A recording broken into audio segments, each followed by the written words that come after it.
नमस्कार, NockingNews.com में आपका स्वागत है। मैं हूं गिरिजेश वशिष्ठ। चारों तरफ हाहाकार मचा हुआ है। वक्फ बोर्ड पे बहस हो रही सुप्रीम कोर्ट में। सरकार ने ऐसा नियम बना दिया है कि जिस संपत्ति पे वक्फ की सरकार का दावा भी है, अगर सरकार के कब्जे में है तो कलेक्टर के हाथ में होगा। कलेक्टर कौन है? सरकार है। अगर सरकार कह देगी, यानी सरकार और वक्फ के बीच में मुकदमा है, तो उसका फैसला तीसरा नहीं करेगा, सरकार करेगी। तो इस तरह के बहुत सारे अमेंडमेंट है उस बिल में, जिसको लेकर सुप्रीम कोर्ट में कार्रवाई हो रही है। काफ़ी बहस है, काफ़ी विचार हैं और निश्चित तौर पे इस पे कभी एक एनालिसिस अच्छा देंगे। लेकिन आज उससे भी ज़्यादा अहम और बड़ी खबर आपके लिए है। टेक्नोलॉजी की दुनिया से खबर है और ये खबर ऐसी है जिसको समझने के बाद आपको लगेगा कि बॉस, हम दोबारा से अब लगता है कि वही ताला चाबी वाले युग में चले जाएं तो अच्छा है। अलीगढ़ की ताला इंडस्ट्री शायद अब रिवाइव कर जाए। हैकिंग, चोरी, डाटा, बेईमानी, इस सब के बीच में आज जो पेपरलेस दुनिया है, हम लोग ईमेल पे बात करते हैं, मैसेज पे बात करते हैं, इसके लिए सबसे बड़ा खतरा शुरू हो गया है। एआई के खतरे की बात हम लगातार करते रहते थे, लेकिन एक प्रोडक्ट मार्केट में आ गया है और कोई और नहीं लाया, बिल गेट्स लाया है। यानी ये प्रोडक्ट आया है माइक्रोसॉफ्ट का। और ये जो नया प्रोडक्ट है, इसमें क्या क्या होगा इसको समझ लेते हैं, उसके बाद में आगे बढ़ेंगे। इस प्रोडक्ट में एक ऑटोमेटिक कंप्यूटर चलाएगा अब ये, यानी एआई से अब एक ऐसी व्यवस्था आ गई है, माइक्रोसॉफ्ट ने लॉन्च कर दिया है। और उसमें बाकायदा को पायलट जो है उसमें ये आई है सुविधा, और ये उन्होंने आज लॉन्च किया है, जिसमें वो अपने आप कंप्यूटर चलाएगा। यानी कंप्यूटर भी आप नहीं चलाएंगे, कंप्यूटर अपने आप चलाएगा। जैसे स्क्रीन पे बटन देखते हैं, हम मेन्यू खोलते हैं, टेक्स्ट टाइप करते हैं, ऊपर से ड्रॉप डाउन मेन्यू खोलते हैं, वो सारा काम कर लेगा और स्क्रीन के हर हिस्से को देखता रहेगा। और ऐसा नहीं होगा जैसे कि आपने पता चला कि स्क्रीन का एक बटन एक से दूसरी जगह रख दिया तो वो ना ढूंढ पाए, ढूंढ लेगा। अगर कहीं पे लिखा हुआ है कि यहाँ पर टाइप करना है, यहाँ मेनू चुनना है, बिल्कुल हमारी तरह चलेगा। और अगर ऐप में आपने कुछ बदलाव भी कर दिए हैं तो खुद को घबराता नहीं है, अपने आप सही तरीका खोज लेता है। पेज पे अगर कोई बटन नहीं मिल रहा है, हम बहुत देर तक सर मारते रहते हैं, ये अपने आप खोज लेता है। तो ये जो खूबियाँ इसकी बताई गई हैं, और उसके बाद हम आएंगे कि इसको लेकर जो विशेषज्ञ दुनिया भर के टेक के, वो सर पीट रहे हैं कि पागल हो क्या, तुमने ये क्या लॉन्च कर दिया, ये तुमको और तुम्हारी ही दुनिया को मार देगा। कैसे मारेगा इसको समझेंगे। कोई भी इसको बिना कोडिंग के चला सकता है। एक बार आपने इसको मुंह से बोल दिया, भैया एक्सेल शीट में ज़रा डाटा भर दो स्कूल के विद्यार्थियों का, ये खोल खाल के एक्सेल शीट निकाल के डाटा खोद के आपको दे देगा। इसके साथ एआई खुद ब खुद सारे काम कर लेगा और स्क्रीन पे जो हो रहा है उसको समझ भी जाएगा। अगर आपका स्क्रीन पे सब कुछ चल रहा है, आपको लगा थोड़ा साइड कर दो, उसको साइड कर देगा। यानी जो काम आप करते हो माउस से, कीबोर्ड से और दूसरे तरीक़ों से, टच से, वो काम ये अपने आप कर लेगा।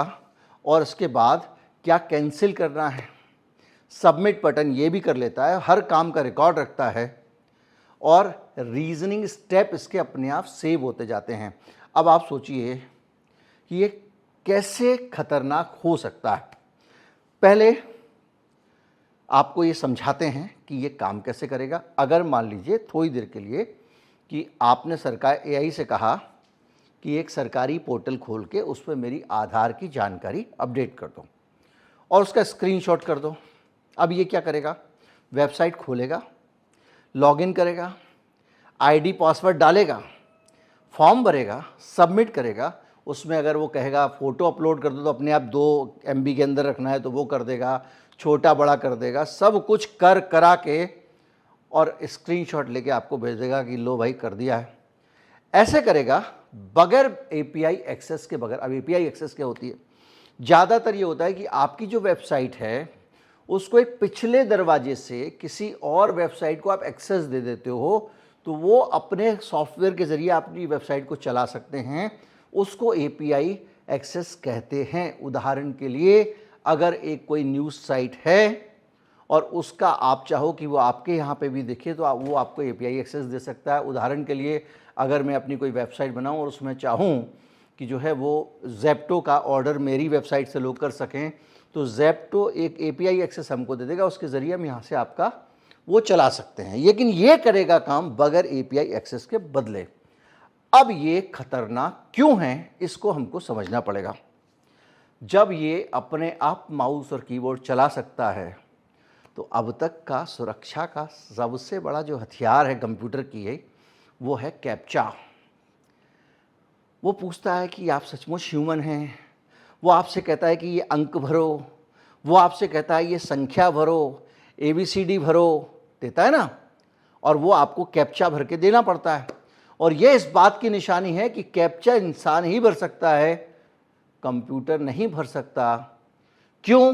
क्योंकि कैप्चा देखने के लिए आप अपनी आंखों से देखोगे, दिमाग में प्रोसेस करोगे, उंगली से कमांड निकालोगे, तब जाके कंप्यूटर के पास कैप्चा पहुंचेगा। यानी ये इन्फॉर्मेशन उस टेढ़ी मेढ़ी फोटो से निकल के ब्रेन से होते हुए कंप्यूटर में जाती है। इसलिए इसको ये माना जाता है कि भाई किसी अगर जगह पे डाटा रखा हुआ है, मान लीजिए मेरे सॉफ्टवेयर पे सारे के सारे दिल्ली के सिपाहियों का डाटा है 1 मिनट के लिए, तो मैं अगर खोलोगे तो आपको सिपाही का एक डाटा दिखेगा, लेकिन आप क्योंकि बार बार QR कोड डालना पड़ेगा आपको, अदरवाइज ये माफ़ कीजिए आपको कैप्चा डालना पड़ेगा, तो एक आदमी को आपने लगा दिया जो एक एक करके सिपाहियों का सारा डाटा निकालता रहे रात भर में, और निकाल ले। क्यों? क्योंकि उसको कैप्चा लगाने के बगैर निकाल नहीं सकता, इसलिए डाटा चोरी हो नहीं सकता। लेकिन अब कैप्चा हो गया बेकार, कैप्चा किसी काम का नहीं है, क्योंकि वो ह्यूमन आईज का काम ये माइक्रोसॉफ्ट का कोपायलट का एक जो नया मॉडल आया है वो कर सकता है। और आप सोचिए कि अगर आपके पास कंप्यूटर पर एक्सेस है और ये टूल है, तो वो बैंक का लॉगिन कर सकता है, OTP भर सकता है, पासवर्ड बदल सकता है, मेल खोलकर डेटा निकाल सकता है, और सरकारी जो पोर्टल है उससे आपकी जानकारी कॉपी कर सकता है। और इसके साथ साथ जो AI टूल है, इसके बहुत सारे खतरे हैं। जैसे कि मैं आपको एक सरल तरीके से समझाऊंगा इन सब चीज़ों को। कोई आपके कंप्यूटर पर बैठ के काम कर रहा है, आपको पता नहीं चलेगा, क्योंकि वो उसके अंदर काम हो रहा है। स्क्रीन पे दिखे ना दिखे ज़रूरी नहीं है, कोई बैकएंड पे दूसरी विंडो खोल के भी वो काम कर सकता है। और ये AI चूँकि स्क्रीन देख सकता है, बटन दबा सकता है, फॉर्म भर सकता है, तो इसको कंप्यूटर ब्राउजिंग का भी एक्सेस मिल गया। तो कोपायलट स्टूडियो, इसका नाम वही रखा है उन्होंने, कोपायलट स्टूडियो, वो सारे काम कर सकता है आपकी जानकारी के बगैर। पासवर्ड और सिक्योरिटी सिस्टम को बड़ी सरलता से ये पास कर सकता है, एक्सेस कर सकता है। आपने पासवर्ड सेव किया, AI उसको लॉगिन कर लेगा। कैसे? अभी आप गूगल में पासवर्ड सेव करते हो, जैसे यूज़र नेम डालते हो, गूगल फटाक से बताता है इसका पासवर्ड ये है, आप क्लिक कर देते हो। लेकिन आपका कंप्यूटर AI चला रहा है या आप चला रहे हो, ये गूगल नहीं जानता है। तो आपका AI भी ये काम आज आपके बिहाफ पे कर सकता है, और जिस दिन ये हैकर के हाथ लग गया, उस दिन हैकर के बिहाफ पे भी कर सकता है। और कोई बड़ा दूसरा अंतर्राष्ट्रीय षड्यंत्र दुनिया में अगर ये आ गया, तो अमेरिका भारत पर वहीं से बैठे बैठे नियंत्रण कर सकता है, क्योंकि सर्वर वहीं पे, कंपनियां वहीं पे हैं, और दुनिया भर पे कर सकता है। और कैप्चा की जो दीवार थी वो तो इससे ख़त्म ही हो जाएगी। आप सोचिए, AI जो है स्क्रीन पर टेक्स्ट, बटन, नंबर सब पहचान लेता है, और अगर 2 स्टेप वेरिफिकेशन है तो OTP, ईमेल संदेश है तो वो भी उसमें भर सकता है। अब आप सोचिए कि जो फाइनेंशियल धोखाधड़ी होती है, बैंकिंग धोखाधड़ी, तो वो आपके साथ क्या करते हैं? देखिए मैं बताता हूँ। आपके खजाने को, आपके अकाउंट को खाली करने का काम जो वो लोग हैं, हैकर्स हैं, वो क्या करते हैं? आपने कहा कि मुझे सेंट्रल बैंक ऑफ इंडिया की ब्रांच का नंबर चाहिए।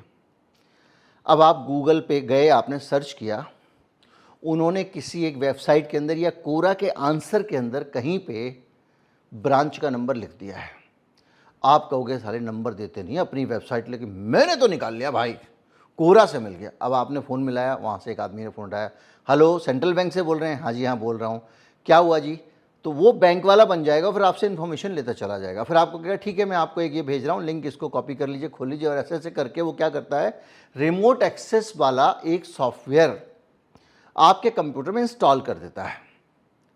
उसके बाद वो वहीं से आपके सारे के सारे मोबाइल को चलाता जाता है।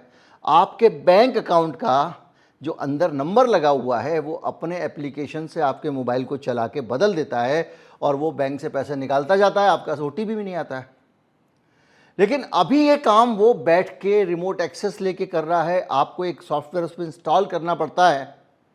लेकिन अगर कोपायलट को उसने एक्सेस कर लिया तो जिस जिस सिस्टम के कोपायलट को एक्सेस करता जाएगा उस सिस्टम में से जो चाहेगा निकाल लेगा। अब आप कहोगे कैसे एक्सेस कर लेगा? जी कर लेगा। आपके पास में एक मेल आया, मैं स्टेट बैंक ऑफ इंडिया से बोल रहा हूँ, और एक स्टेट बैंक ऑफ इंडिया से मेल आया और ये लेटेस्ट आपका अकाउंट ट्रांजैक्शन का अपडेट है। आप कहोगे ट्रांजैक्शन का, ठीक है खोलते हैं। अब वो आपने ट्रांजैक्शन खोला, बेख्याली में अटैचमेंट लगा हुआ है और उसने एक बैकएंड पे सॉफ्टवेयर इंस्टॉल कर दिया और वो सॉफ्टवेयर इंस्टॉल हो गया, मतलब कोपायलट का जो कमांड सेंटर तो एक्टिव हो गया।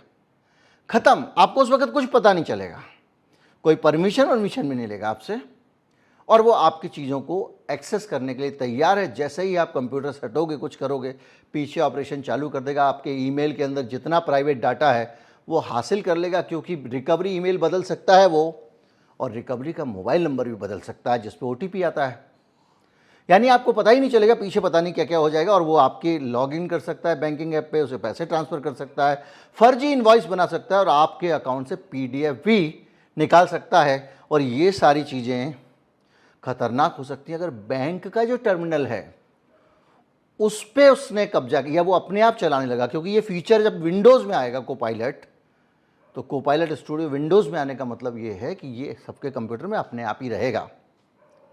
इसको सिर्फ जो कमांड आप देते हो, जो मुंह से बोलते हो या टाइप करते हो, वो कमांड ही तो उनको देनी है बाहर से।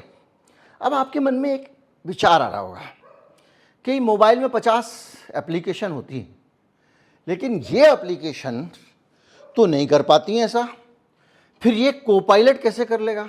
तो आपको सरल भाषा में समझाता हूँ। एक होती है सैंड बॉक्सिंग, एक सैंड बॉक्स सिक्योरिटी होती है। ये क्या होती है? ये होती है कि जो आपने एक एप्लीकेशन जो अपने सिस्टम में इंस्टॉल की, चाहे वो गेमिंग की एप्लीकेशन है, चाहे वो फेसबुक है, चाहे वो व्हाट्सएप है, वो एप्लीकेशन एक सैंड बॉक्सिंग सिक्योरिटी के तहत ही इंस्टॉल होती है। मतलब वो एप्लीकेशन जो उस एप्लीकेशन से जुड़ी हुई चीज़ें हैं सिर्फ उनको एक्सेस करेगी, बगल वाली एप्लीकेशन के अंदर नहीं झांक सकती है। उसको एक रेत के डब्बे के अंदर बंद कर दिया गया है, समझ रहे हैं? तो लेकिन चूंकि ये ओएस को चला रहे हैं ऑटोमेटिक तरीके से, ये किसी एक एप्लीकेशन को नहीं चला रहे हैं, ये पूरे एंड्रॉयड को ही चला रहे हैं। अगर मोबाइल के संदर्भ में देखें और कंप्यूटर के संदर्भ में देखें तो ब्राउज़र को ही चला रहे हैं, पूरा क्रोम ही चला रहे हैं ये। तो क्रोम में तो सारी चीज़ें खुलती हैं, इसलिए ये ज़्यादा खतरनाक हो गया है। और राष्ट्रीय सुरक्षा के लिए तो ये और भी बड़ा खतरा है। किसी मंत्रालय के कंप्यूटर में अगर मान लीजिए घुस गया, उसने अपने आप चलाना शुरू कर दिया, क्योंकि इसको तो कैप्चा वैप्चा से कुछ रुकना नहीं है, ओटीपी से रुकना नहीं है, पासवर्ड इसको सारे पता हो ही जाने हैं, बस को चलाना ही भर है कंप्यूटर। तो आपका रक्षा मंत्रालय हो, विदेश मंत्रालय हो, कितने भी गोपनीय कागजात हो, तुरंत निकाल लेगा। और अब ऊपर वाले मतलब बहुत ऊपर वाले नहीं, जो देश में ऊपर वाले होते हैं, वो वैसे ही आप देख रहे हैं कैसा डरे डरे घूम रहे हैं। इलॉन मस्क टाइप के लोगों के लिए कैसे कैसे कानून बनाने जा रहे हैं। तो रिपोर्ट, रक्षा योजनाएं, सब कुछ निकाल लेगा आपकी। पेगासस आपके सिस्टम के अंदर से डेटा चुराता था, लेकिन आने वाले समय में वो आपके सिस्टम को कंट्रोल करके चला भी सकता है बगैर आपके जाने। आप कंप्यूटर पे बैठ के कोई काम कर रहे हैं और पीछे से वो अपना काम कर रहा है, आपको नहीं पता है। ये एक बेहद खतरनाक तरह का एक नया तरीका आ गया है। अब आप कहेंगे ये क्या? ये पूरा का पूरा विश्लेषण जिसको कहते हैं हाइपोथेटिकल विश्लेषण होता है।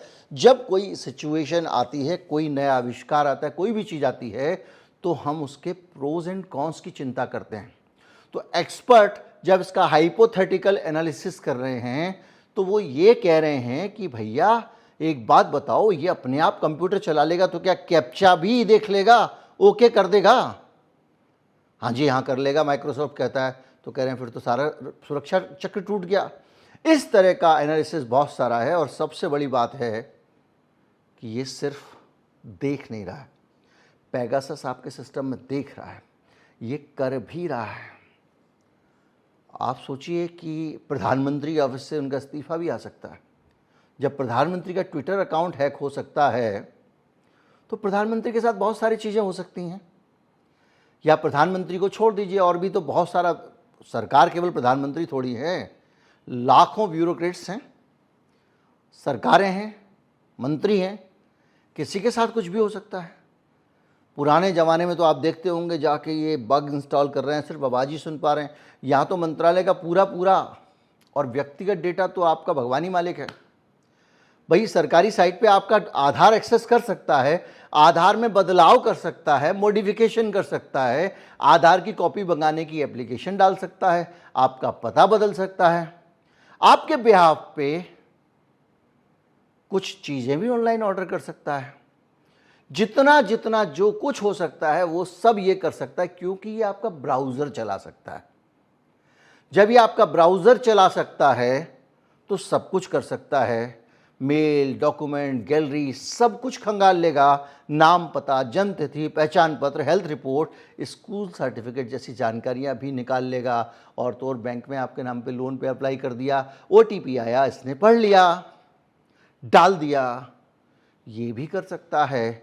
बहुत सारी चीज़ें हैं, recovery mail, mobile number, ID डाल के रीसेट भी कर सकता है। और तो और डीफेक ऑटोमेशन का खतरा सबसे बड़ा है, क्योंकि आपकी ID से अगर इसने फॉर्म भर दिया, पैन, आधार लिंक कर दिया, चुनाव आयोग पर फर्जी बदलाव कर दिया, जाली दस्तावेज अपलोड कर दिए, तो आप कुछ नहीं कर पाओगे। क्यों नहीं कर पाओगे? क्योंकि जब जांच होगी तो पहले ये पता किया जाएगा ये कहाँ से किया गया, किस कंप्यूटर से। तो कंप्यूटर भी आपका होगा, वाईफाई कनेक्शन भी आपका होगा, सारे IP एड्रेस आपके होंगे, यूज़र आप होंगे, और काम कोपायलट स्टूडियो का होगा। इसलिए ये कहा गया था कभी कि AI जब अपने आप चलेगा तो आदमी को खा जाएगा।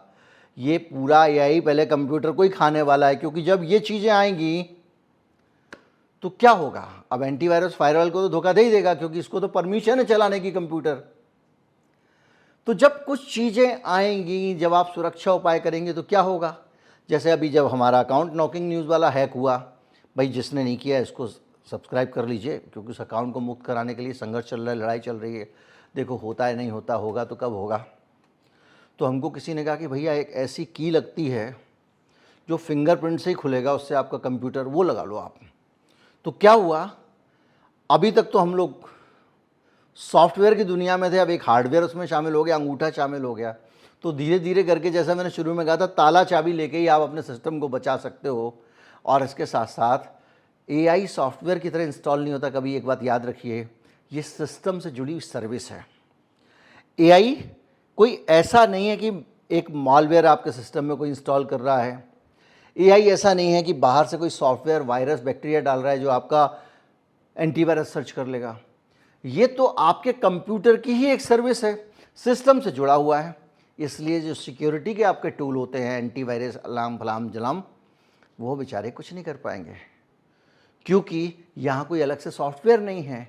यहाँ तो जो है वो आप समझिए कि मैं मालिक हूँ, मैं अपने घर में रहता हूँ, और एक दिन रात को मैं ही सबको क्लोरोफॉर्म सुंघा के अपने घर में चोरी करने लगूँ, तो चौकीदार क्या देख लेगा? किसी को शक नहीं होगा। तो यहाँ पर ये मालिकी है ना, जो कंप्यूटर का OS है, उसके अंदर जो ब्राउज़र है, उसको वो ब्राउज़र अपने आप चल रहा है, और सिर्फ उसके पास में एक रॉन्ग कमांड पहुँचने की ज़रूरत है। वो किसी भी ज़रिए से आ सकती है, वॉइस कमांड आ सकती है, वॉइस मैसेज के ज़रिए आ सकती है, डॉक्यूमेंट के ज़रिए आ सकती है, एग्जीक्यूटिव फाइल के ज़रिए आ सकती है, बहुत सारे तरीके हैं। अगर गलत हाथों में ये चला गया तो बहुत खतरनाक स्थितियां बन सकती हैं। पेगासस सिर्फ देखता है, रिकॉर्ड करता है, लेकिन कोपायलट स्टूडियो खुद स्क्रीन पर काम करता है। और ये भी हो सकता है कि कोपायलट स्टूडियो किसी दिन किसी ट्रंप का, किसी पुतिन का कंप्यूटर हैक करे और कमांड दे दे कि परमाणु बम चला दो। दुनिया में इतने घटिया और गिरे हुए लोग हैं कि ये भी कर सकते हैं। तो जो आज मैं आपसे चर्चा की, ये तस्वीर इतनी खतरनाक और विचित्र किंतु सत्य है, अविश्वसनीय है कि एक दफ़ा मुझे भी इस पर यकीन नहीं हुआ। लेकिन जैसे जैसे मैं पढ़ता गया, जानता गया, इतनी जिज्ञासा बढ़ी कि आज ट्रंप ने जो है चाइना पे डबल कर दिया है टैरिफ। मैंने कहा छोड़ो। वक्फ बोर्ड पे सुनवाई हो रही है, मैंने कहा छोड़ो, ये ज़्यादा बड़ी खबर है।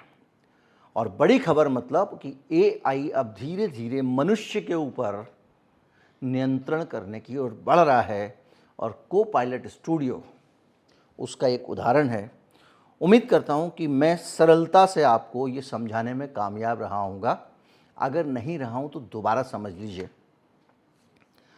आपका कंप्यूटर आपके बगैर वो चला सकता है, इस योग्य उसको बना दिया गया है। और जितने काम आप करते हो आपके कंप्यूटर के अंदर वो खुद भी कर सकता है। ऐसा कोई तरीका नहीं है कि वो आपके कहने से ही करे, जो भी आदमी उसको कमांड। अब आप आसानी से समझ सकते हैं कि ये कोई अलग से सॉफ्टवेयर नहीं है, अलग से कोई वायरस नहीं है, कोई पेगासस नहीं है, कुछ नहीं है। ये आपका अपना कंप्यूटर ही है जो अपनी मर्जी से काम कर सकता है, और उसको सिर्फ एक कमांड देने की ज़रूरत है, और उस कमांड का पालन करते हुए वो आप जो चाहोगे वो कर सकता है। क्योंकि अभी तक बहुत सारी चीज़ें थी, जैसे मैंने आपको कैप्चा बताया, जैसे आपको ओटीपी बताया, जैसे रिकवरी मेल बताया, जैसे रिकवरी मोबाइल नंबर बताया। ये चीज़ें आपके बगैर कोई कर नहीं सकता था, लेकिन अब आपके और कंप्यूटर के बीच में एक आदमी आ गया है, और वो आदमी, या कहें कि जो सॉफ्टवेयर है या जो को पायलट स्टूडियो है, वो आ गया है, और वो सब कुछ कर सकता है जो आपके लिए बेहद ख़तरनाक हो सकता है। उम्मीद करता हूँ इसको बहुत सरलता से मैंने आपको समझाया होगा। अगर समझ में आया हो तो दूसरों को भी समझाएं। वीडियो को एक रोचक जानकारी तो है ही। ये मान के चलिए कि दुनिया में जब ये बना इसका तोड़ निकालेंगे, वैज्ञानिक बहुत माथा मार रहे होंगे, खुद माइक्रोसॉफ्ट भी मार रहा होगा, लेकिन जानकारी बेहद रोचक है। उम्मीद करता हूँ वीडियो आपको अच्छा लगा होगा। अच्छा लगा हो तो दोस्तों से कहें कि भैया सब्सक्राइब कर लो। गिरिजेश वशिष्ठ अब इसी चैनल पे आ रहे हैं, क्योंकि नॉकिंग न्यूज़ यूट्यूब ने छीन लिया है। नमस्कार, जय हिंद।